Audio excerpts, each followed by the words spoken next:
Abdou nga ni man maay modifier propos yu monsieur Niane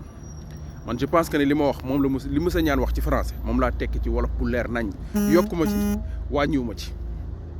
nee na am na président boo xam te ni il a tout fait jéem na pour dissoudre Cour des comptes waaye sottiwul ndax ñoom seen indépendance seen bakkan lañ ci teg wax na ci loo xamante ni Cour des comptes waroon a jaar ñu valider ko ba pare muy soog a dem assemblée nationale mais Macky Sall da doon jéggi loolu lépp dem directement yóbbu ko assemblée nationale voté ko parce que ñoom mosuñu koo nangu signé depuis plus de 10 ans mooy kii de conformité yi. wax na ci affaire signature yi ngeen naan amul maanaam kenn signé wu ko mu xamal leen ni du dëgg rapport bi signé nañ ko mais yi ñuy publier kenn du ko signé yamul foofu noonu. mu wax ci temps bi nga xamante ni dañuy dafa dépassé 3 mois mu wax lan moo tax mu dépassé 3 mois ci fi ñu sukkandiku ba def ko loolu laa wax textuellement benn par benn li nga xam critique ngeen doon génne waa APR di ko génne di yàq xelu askan wi moom la jël leeral ko benn par benn en français moo def ko en wolof boo déggul tubaab nag xaaral ma tegal la ko li mu wax ñëpp déglu ko xam lan la wax maanaam seen tappale yi ngeen nekke woon nekk ci plateau yi di wax ci Cour des comptes di tappale loolu la leeral benn par benn mais li ne ci biir rapport bi moom ñëw ci contenu bi ñëw ci mais ci forme bi li ngeen doon saboté ci forme bi loolu la ñëw leeral ko wax ban liggéey bu am solo bi nga xam te moom lañ ci liggéey mu xamal nit ñi ni ñoom tappale nekkuñ ci amul benn nguur kenn koo xamante ni mën na leen a def loolu bëgg ndax ñoom dañoo indépendant comme ni nga xam ne noonu la président bi indépendant noonu la assemblée nationale indépendant yi ñoom Cour des comptes noonu la ñu amee seen indépendance te seen indépendance boobu seen bakkan la leen jaral nañ ko seet. Professeur, un membre de la Cour des comptes ne peut pas parler aujourd'hui sans parler du rapport d'audit sur les finances publiques. Je demanderai 2 minutes seulement pour clarifier. Et vous avez vu, tout dernièrement, la Cour des comptes était sur la sellette parce que tout simplement, nous avons produit un rapport sur la situation des finances publiques. Le rapport sur la situation des finances publiques est une exigence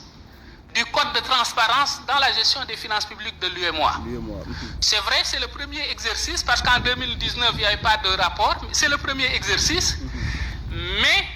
nous avons en retour entendu, c'est vrai, des camps qui soutenaient la Cour des comptes, c'est tout à fait normal. Des camps qui critiquaient la Cour des comptes, c'est aussi tout à fait normal. Mais sur certaines questions, je voulais quand même clarifier pour vous et peut-être pour l'opinion publique sénégalaise dans sa diversité. On nous a dit que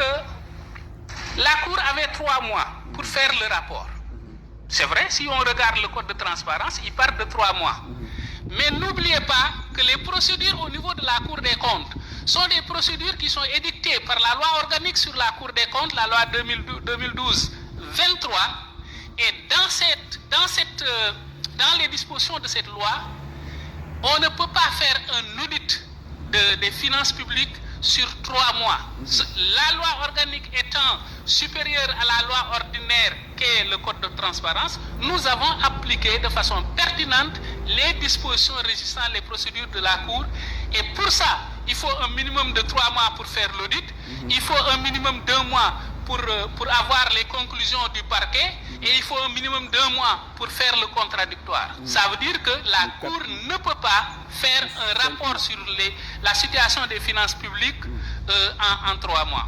L'on a dit aussi que nous n'avons pas respecté le principe du contradictoire. La loi organique sur la Cour des comptes dit que toutes les procédures de la Cour sont écrites et contradictoires. Ça veut dire que nous, tout ce que nous faisons, c'est à partir du contradictoire. Maintenant, lorsqu'on parle de l'audit sur la situation des finances publiques, ce n'est pas un audit qui s'intéresse à telle ou telle personne ou tel ministre. Il s'agit pour cet audit de mettre le curseur sur la situation des finances publiques en temps T, tout simplement. Donc, on ne s'intéressait pas aux ministres qui se sont succédés au niveau du ministère des Finances ou bien au niveau du ministère de l'économie. Ce qui nous intéressait, ce sont les administrations qui ont produit les données et le contradictoire a été respecté avec ces administrations. Les gens ont dit que aussi le rapport n'était pas signé. Le rapport était bien signé. Nous ne pouvons pas faire un rapport qui n'est pas signé. Maintenant, les publications au niveau du site de la Cour, c'est des publications où nous n'avons pas de signature au niveau de ces publications. Et là, vous allez dans n'importe Cour des comptes, y compris la Cour des comptes française, vous verrez qu'il n'y a aucun document signé au niveau du site. fam lu am solo loo xam te ni da koo wax mooy ñiy wax naan affaire contradiction maanaam dañu waroon a déglu les ministres concernés foofu dafa wax lu am solo daf ni loolu ñoom du ñu liggéeyee noonu ñoom ministre débat de personne intéressé wu leen ñoom ñu ni débat de personne comme nit ki intéressé wu leen ñoom système bee leen intéressé maanaam document yañ fa fekk yañ fa bàyyi ci loolu la ñuy liggéey par rapport ak loolu administration bi jugu fi nit ki dem na mais administration bi jugu fi la nit ki liggéey ma nga fa ci loolu la ñuy sukkandiku basé wu ci def seen rapport mais nit ki waa APR dañuy wax naan non dañu waroon a déglu Abdoulaye Daouda Diallo mu indi ay document moom yan document lam Abdoulaye Daouda Diallo amul document Amadou Ba amul document état bi la te ma nga sur place ñoom bu ñu demee yooyu la ñuy jël liggéey ci liñ ci war a liggéey mais woo la nga war a tontu mais li ngay tontu yow yaa ko moom sa fi bopp la ñu ne duñ liggéey noonu document yi ñuy liggéey mi ngi sur place état finance état bi la mi ngi sur place bu ñu demee lañ fa fekk administration ba nga fa moom la ñuy jël liggéey ci liñ ci war a liggéey donc kii lu leer la wax lu am solo la wax sur la forme li ngeen doon jiixi jaaxa mu ni ci ay leeral te ba léegi nii waa APR mosu ñoo wax ci fond bi de tout ci ay forme lañ doon wax ci forme yooyu la leen tontu yu leer nañ donc mon cher demal nga dégluwaat bu baax li mu wax te ngeen bàyyi seen caaxaan yi ngeen nekke